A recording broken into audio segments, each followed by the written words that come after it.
오늘 우리 공동체에 주시는 하나님의 말씀은 마태복음 5장 44절로 45절입니다. 거룩하신 하나님의 말씀입니다. 나는 너희에게 이르노니 너희 원수를 사랑하며 너희를 박해하는 자를 위하여 기도하라. 이같이 한즉 하늘에 계신 너희 아버지의 아들이 되리니 이는 하나님이 그 해를 악인과 선인에게 비추시며 비를 의로운 자와 불의한 자에게 내려 주심이라. 아멘. 얼마 전 한 분이 그러시는 겁니다. 자신은 지금 쓰임 받지 못하고 있는데 원래 자신도 쓸모 있는 사람이 되고 싶었다라며 아파하시는 것입니다. 혹시 그런 마음을 가지신 분이 계십니까? 이것의 쓸모는 어디에 있습니까? 이것 혼자만 있으면 이것은 아무데도 쓸모가 없는 것입니다. 이것을 상대하는 존재가 있어야 이것의 쓸모가 발생되는 것입니다. 그러니까 쓸모는 자기 자신에게 있는 것이 아닙니다. 자신을 쓰는 존재에게 달린 것입니다. 나의 쓸모 있느냐 없느냐는 우리에게 달린 것이 아닙니다. 그러니 걱정 마시라고 말씀드립니다. 왜냐하면 하나님께서 우리를 쓰시고 계십니다. 우리가 그 사실을 까맣게 모를 수는 있지만 하나님께서 오늘도 우리를 이렇게 부르시지 않으셨습니까? 참을 수 없는 자신 존재의 연약함, 아픔을 말씀하시는 건 이해하겠습니다. 우린 원래 부족한 자들입니다. 주님도 아십니다. 하나님께서 우리를 쓰십니다. 우리도 하나님께 쓰임 받고 싶습니다. 그렇다면 하나님하고 우리하고 뜻이 같은 것입니다. 같은 마음입니다. 그러면 안 될 이유가 없는 것입니다. 똑같은 붓이어도 누가 잡느냐에 따라 그림이 달라지지 않습니까? 똑같은 붓입니다. 그것을 제가 잡는 것하고 피카소가 잡을 때하고는 그림이 달라진단 말입니다. 세상에 천지를 지으신 하나님께서 나를 쓰신다면 얼마나 놀라운 작품이 나올 수 있겠습니까? 비록 내가 테레사의 말대로 몽땅 연필일지라도 관계없습니다. 하나님께서 주도권을 가지고 계시기 때문에, 그렇게 쓰시기 때문에 우리라는 수단을 넘어서 하나님만큼 위대한 역사가 이루어질 수 있는 것입니다. 그러므로 우리는 다만 하나님, 저 쓰임 받기를 진정 소원합니다. 이것이 진정이라면 그렇게 기도할 수 있는 특권이 우리 자녀들에게 있습니다. 아버지께서는 그렇게 기도하는 자녀를 박대하거나 물리치지 않으십니다. 하나님께서 우리를 붙들어 쓰셔서 예수님처럼 사랑의 존재로 쓰시기를 소망합니다. 말씀 전체에서 가장 큰 계명이 무엇이냐고 예수님께 묻는 사람들에게 주님은 사랑이라 답하셨습니다. 하나님을 사랑하는 것, 그와 같으니 형제자매를 사랑하는 것이 가장 큰 계명이다.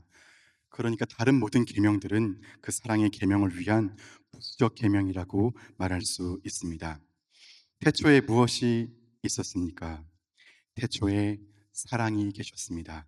그렇다면 우리가 인생을 다해서 하려는 공부는 사랑이라고 해도 과언이 아닙니다.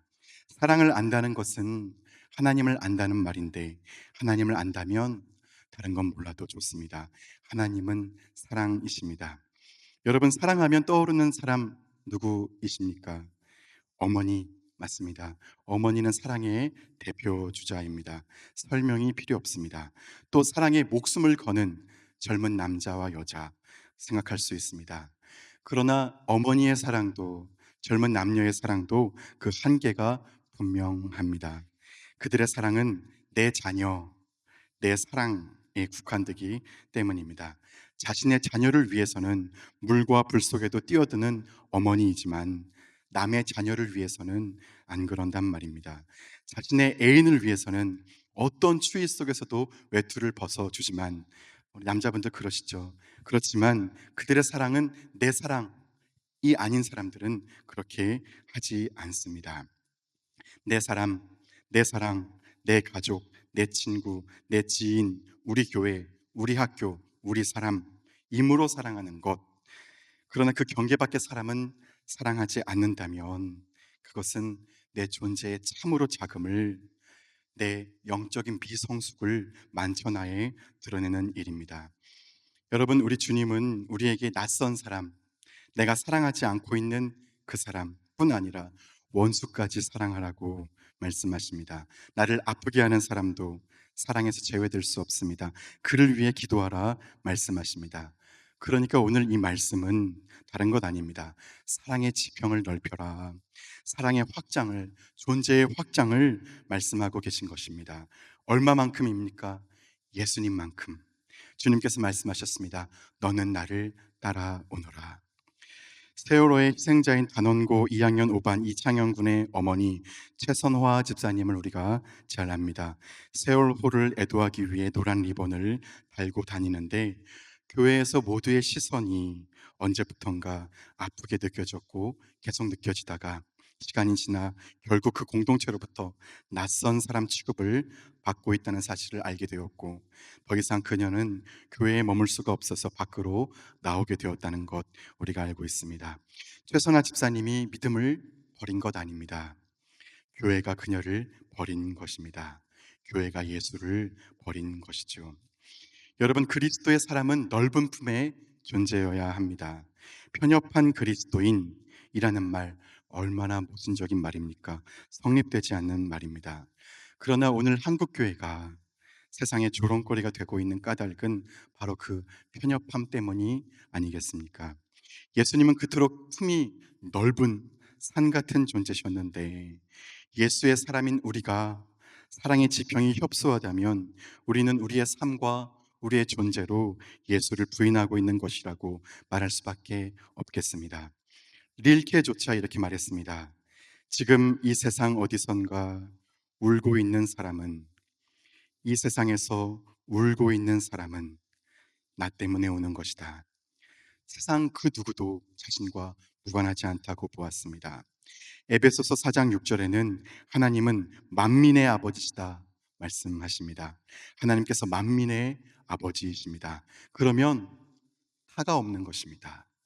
타자란 없습니다. 하나님께는 모든 자녀입니다. 하나님은 모두의 아버지이십니다. 원수라고 생각하는 사람, 세상에 울고 있는 사람, 그 누구라도 그도 원뿌리로 올라가고 올라가면 결국 하나님 아버지라는 근원에 맞닿습니다. 나도 하나님 아버지의 자녀이고 그도 하나님 아버지의 자녀이니 그의 아픔은 하나님의 아픔이고 곧 나의 아픔인 것입니다. 그러니 그에게 왼뺨을 맞으면 이쪽 뺨도 돌려댈 수밖에 없는 것입니다. 형제를, 자매를 어떻게 때릴 수 있겠습니까? 원수 사랑할 수밖에 없는 존재입니다. 하늘에 계신 우리 아버지 앞에 누구라도 내 형제, 자매입니다. 이는 예수님의 말씀입니다. 우리가 가족일 뿐 아니라 주님께서는 우리가 당신과 한 몸이라고 의식하십니다. 사울아 사울아 너가 어찌하여 나를 박해하느냐? 주여 누구십니까? 나는 너가 박해하는 예수라. 그때 사울은 이렇게 대답할 수 있었습니다. 저는 당신을 박해하지 않았습니다. 저는 예수를 때린 적 없습니다. 저는 당신의 사람을 때렸습니다. 그러나 주님은 당신 자신과 당신의 사람을 다른 존재로 알지 못합니다. 분간 못하십니다. 한 몸입니다. 주님은 우리를 십자가에서 품어 안으셨듯이 주님은 우리와 동화되셨습니다. 우리가 눈물 흘리면, 우리가 암에 걸리면 주님께서 암을 앓으시는 분이십니다. 그런데 어떻게 누구를 미워할 수 있겠습니까?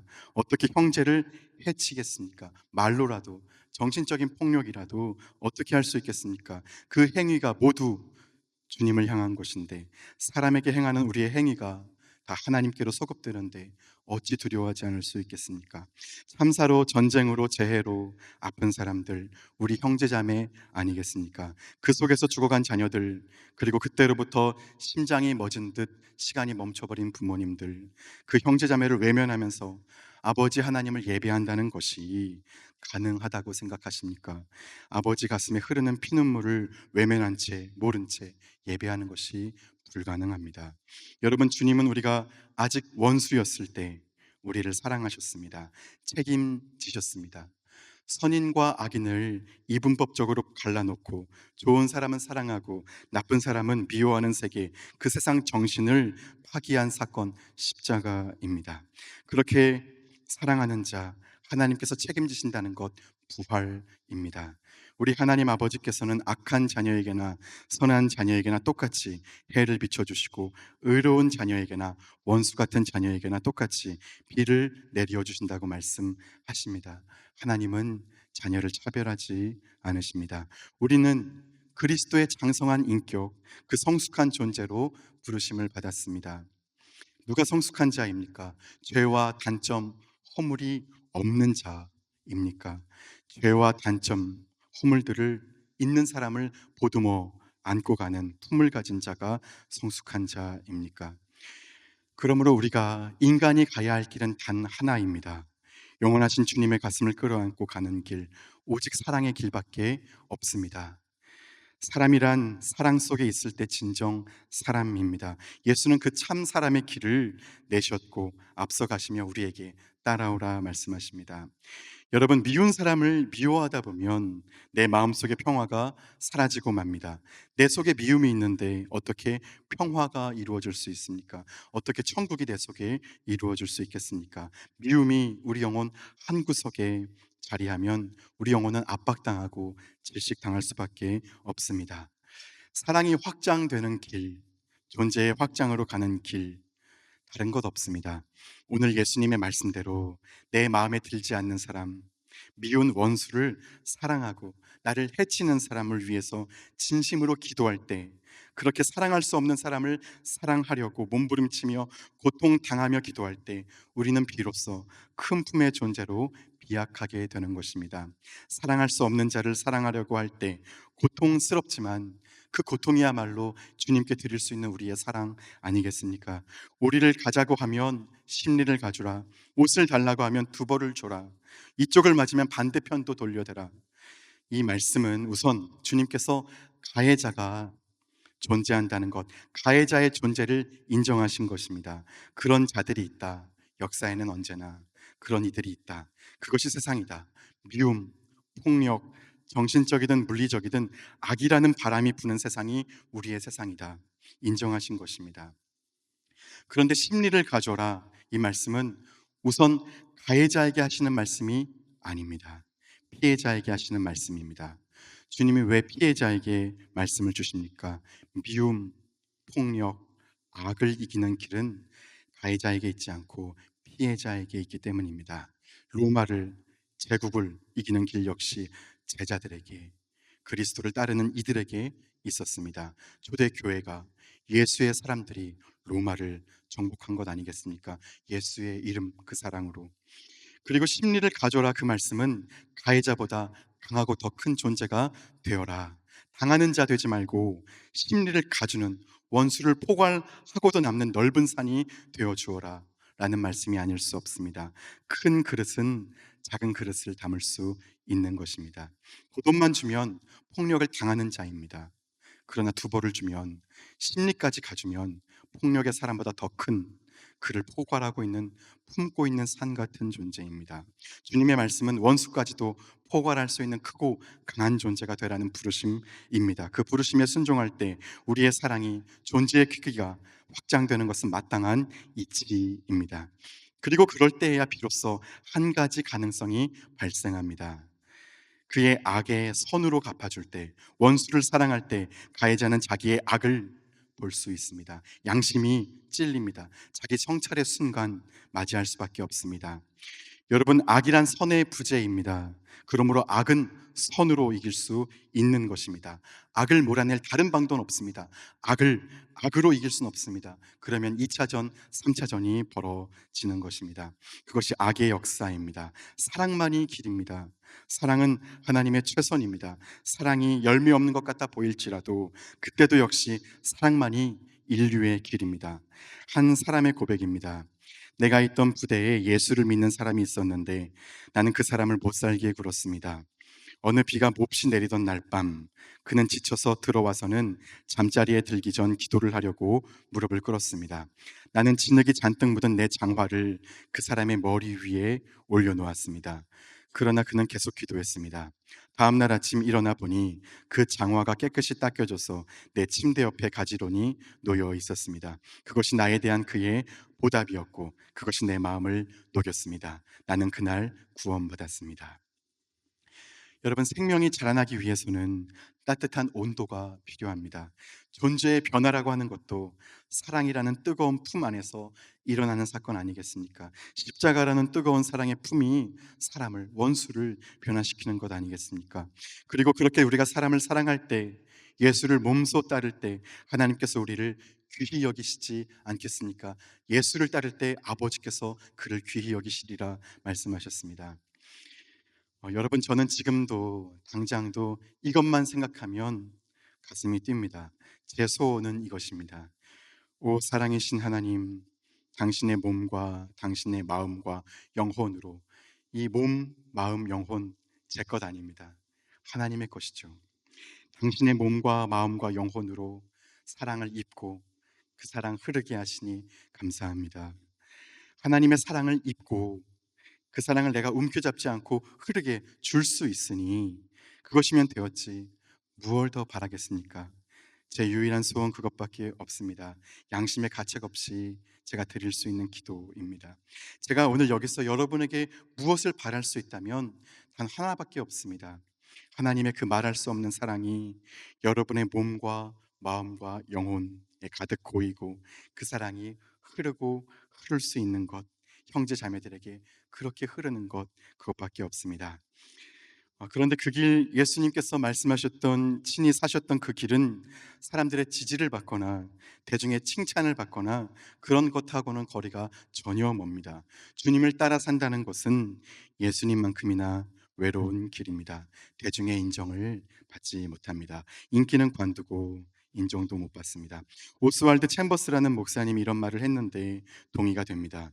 예수님은 우리를 세상의 눈으로 볼 때는 상식이 통하지 않는 사람, 제 정신이 아닌 사람, 그런 사람이 되도록 우리를 인도하신다. 예수님께서도 미쳤다는 말씀 듣지 않으셨습니까? 그래서 아들이 미쳤다는 말 듣고 어머니가 찾아오셨습니다. 그때 예수께서 진짜 미치신 것처럼 어머니를 옆에 두고서 누가 내 어머니냐? 제자들을 보시며 내 어머니를 보라 말씀하시지 않으셨습니까? 그래서 예수님은 사람들에게 좋은 말만 들으신 것이 아니라는 점 우린 기억해야 합니다. 주님은 비방, 욕 많이 들으셨고 누명까지도 억울하게 쓰셨습니다. 주님이 그러셨는데 주님의 종이라고 하는 우리가 비방, 욕, 억울한 누명 쓰기를 어려워한다면 우린 주님의 종이라고 말할 수가 없습니다. 환영해야 됩니다. 비방, 욕하는 거, 누명 씌우는 거, 그거 당하면서도 주님을 따르기를 소망하십니까? 제가 예전에 혼수 상태에 빠져 정신 못 차리고 한 달 가까이 숨만 쉬고 있는데 저를 내려다보면서 울고 있던 한 여자, 우리 어머니 젊은 여자, 제가 병고를 치르고 있는데 뇌에 물이 차서 뇌가 손상되어서 정상적인 삶은 살 수 없다. 아, 죽는구나. 얘 산다고 해도 정상적으로 살 수 없습니다. 비정상이 될 수 있겠습니다. 말했습니다. 가만 뒤돌아보니까 죽지 않고 살긴 했는데 세상에 볼 때 정상이 아닙니다. 이전 교회에서 타던 차가 있었습니다. 나와 내 가족이 제가 타고 다녀야만 하는 차입니다. 그런데 정말 어려운 분이 교회에 오셨습니다. 그분이 몸이 아프게 되어 어려운 일은 못 하시고 할 수 있는 일이란 운전인데 배달 일은 하실 수 있는 것입니다. 그래서 차를 드렸습니다. 가족들이 상처를 받았습니다. 제가 한 성도님에게는 이렇게 말했습니다. 성도님, 성도님의 아이들이 먹지 못하고 있는데 저의 집 아이들만 먹는 일 없습니다. 성도님의 아이들이 병원 못 가는데 저의 아이들만 병원 가는 일 없습니다. 걱정 마세요. 제가 목돈이 조금 있었는데 그때 아이들 뭐 사줘야 할 필요 물품들이 있었습니다. 그런데 그 집 아이들 먹을 거 없으니까 줬습니다. 아내에게 말했습니다. 그 돈 그 집에 줬다고. 그러니까 우리 아이들은 뭐 사야 하고 뭐도 필요하고 어떻게 그럴 수 있느냐 말하는 것입니다. 이 인간이 뭐라고 말했겠습니까? 지금 우리 집 애들이랑 남의 집 애들이랑 어디서 금을 거? 지금 우리 집 아이들이랑 그 집 아이들 금을 거? 제가 그렇게 말했습니다. 아내가 가출했습니다. 어, 그리고 밤에 돌아왔습니다. 어, 이런 말은 언제나 조심스럽지만 제가 왜 이런 고백을 잠시 드리냐면 하나님 아버지께서 기뻐하시는 것 영혼으로 느껴보신 적 있으십니까? 그러면 아실 것입니다. 그리고 결정적으로 예수님께서 우리에게 형제 자매라고 말씀하셨지 않습니까? 하나님 아버지 앞에 아버지의 뜻 안에서 우리가 형제요 자매라고 가족이라고 말씀하지 않으셨습니까? 우리 가정은 어쩌든 어떻게든 괜찮은데 그 가정은 안 괜찮은 아이들이 있으니까 그래서 주는 것입니다. 또 지금 나이가 이제 인생 50에 접어 가까이 들면서 내가 혹시 누군가를 용서할 사람이 있는가? 나를 미워하고 나를 해치고 나를 힘들게 하고 못 살게 굴고 나쁘게 한 사람이 있는가? 아무리 생각해도 내가 용서할 사람이 없습니다. 전혀 없습니다.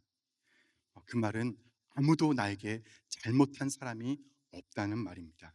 미운 사람, 배척할 사람, 넌 안 돼, 배제하거나 멀리할 사람, 그런 형제자매 없습니다.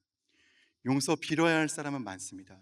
제가 너무 모자라서 제가 부디 이 자리를 빌어 모자란 사람 용서해 주시기를 빕니다. 어, 이제 결론에 이르렀습니다. 여러분이 원수를 사랑할 수 없기를 바랍니다. 원수를 사랑하라는 이 말씀 못하시기를 간절히 바랍니다. 저는 이제 원수 사랑 결코 못합니다. 이것은 양심의 가책 없이 말할 수 있습니다. 여러분도 원수 사랑 못하시기를 간절히 빕니다. 원수가 있어야 사랑하죠. 원수가 있으니까 그러면 원수를 사랑해야 됩니다. 왜냐하면 주님께서 원수를 사랑하라고 말씀하셨기 때문입니다. 사랑하십시오. 아파하시고 고통당하십시오. 몸부림치며 기도하며 아버지 제 욕구대로 마시고 아버지의 욕구대로 하십시오. 끝없이 피땀 흘리며 기도하십시오. 하나님을 사랑하고 의존하면서 그분의 사랑의 통로가 되시고 그렇게 사랑할 때 우리는 변화됩니다. 그리고 우리 아버지께서 그런 자를 귀히 여기십니다.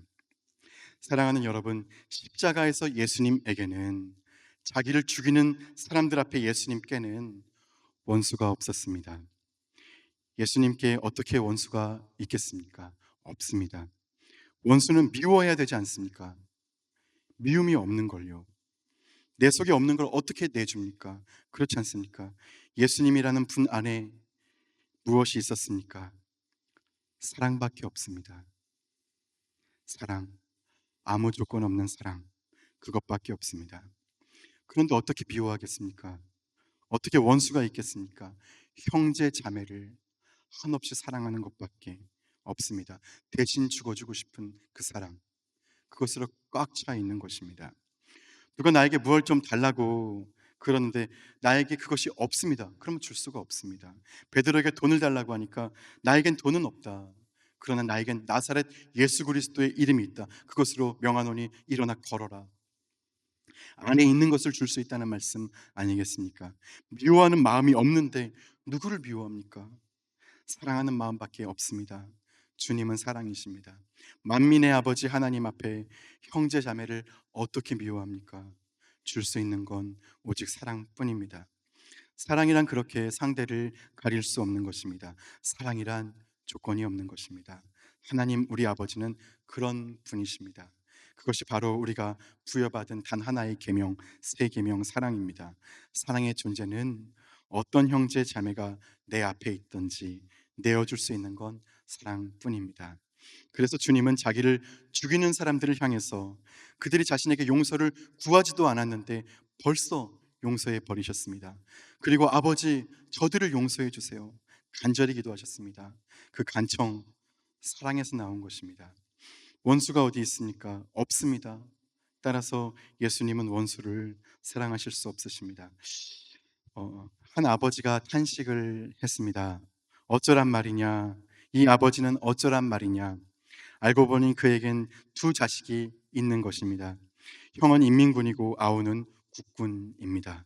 자녀들이 서로 싸우고 있으니 아버지로서 가슴이 아파서 탄식하고 있었던 것입니다. 꿈에서 깨어서 시를 하나 썼습니다. 그 아우의 입장에서 썼습니다. 제목, 그가 와도. 그가 와도 민들레는 피어나고 별은 빛나겠지. 그가 와도 나는 민들레처럼 피어나 별을 노래할 거야. 그가 와서 정의를 외쳐대며 나를 때리면 맞을 거야. 맞으면서 말할 거야. 우리 아버지도 나처럼 형을 용서하실 거라고. 그러다가 죽이면 죽을 거야. 죽으면서 말할 거야. 우리 아버지도 나처럼 형을 사랑하실 거라고. 우리 하나님 아버지 아래 형제들이 서로 미워하고 폭력을 행사하고 전쟁하는 시대입니다. 우리 사회의 진보와 보수 양 갈래로 너무나 지나치게 갈라져 서로를 혐오하고 미워하고 골이 깊습니다. 이스라엘은 가자와 휴전 협정을 맺었지만 지난 엊그제 또 미사일을 발사해 수십 명이 죽었고 대부분 아이들이 죽었습니다. 이 어두운 시대에 인류의 희망은 전 예수 그리스도 안에 있다고 노래하고 싶은 것입니다. 현 세계의 어둠을 해체하고 하나님의 나라, 그 사랑과 평화의 세계에 실현하는 길 예수에게 있습니다. 우리는 별을 노래하는 마음으로, 우리 예수를 노래하는 마음으로 모든 죽어가는 것을 사랑해야 됩니다. 죽어간다는 것은 나는 날마다 죽노라, 이것은 사랑한다는 말입니다. 우리를 사랑의 하나님 아버지께서 우리 머리에서부터 발끝까지 점령하셔서 하나님의 영으로 그분의 거룩한 사랑으로, 그래서 우리 삶이 그야말로 하나님의 완전한 사랑이 흐르는 통로가 되기를 소망합니다. 오 사랑의 신 하나님, 당신의 몸과 이 당신의 마음과 영혼으로 당신의 사랑을 입고 그 사랑 흐르게 하옵소서. 아버지의 사랑을 입고 그 사랑을 줄 수 있다면, 그렇게 형제자매를 사랑할 수 있다면 그것이 얼마나 아름다운 것입니까? 이 시대의 갈등과 혐오, 폭력과 미움으로 점철된 이 어두운 시대의 예수의 대안입니다. 원한입니다. 예수님처럼 산다는 것, 그것 하나면 충분하지 않습니까? 인생에 또 뭐가 있습니까? 더 무엇이 있습니까? 아무것도 없습니다. 이게 다입니다. 예수님 그분처럼 사는 거, 그 외에 뭐가 있습니까? 이게 우리가 붙들어야 될 단 한 가지 아니겠습니까? 무엇이 더 필요합니까? 오직 주님만 본받아 살면 그것이 완전한 것입니다.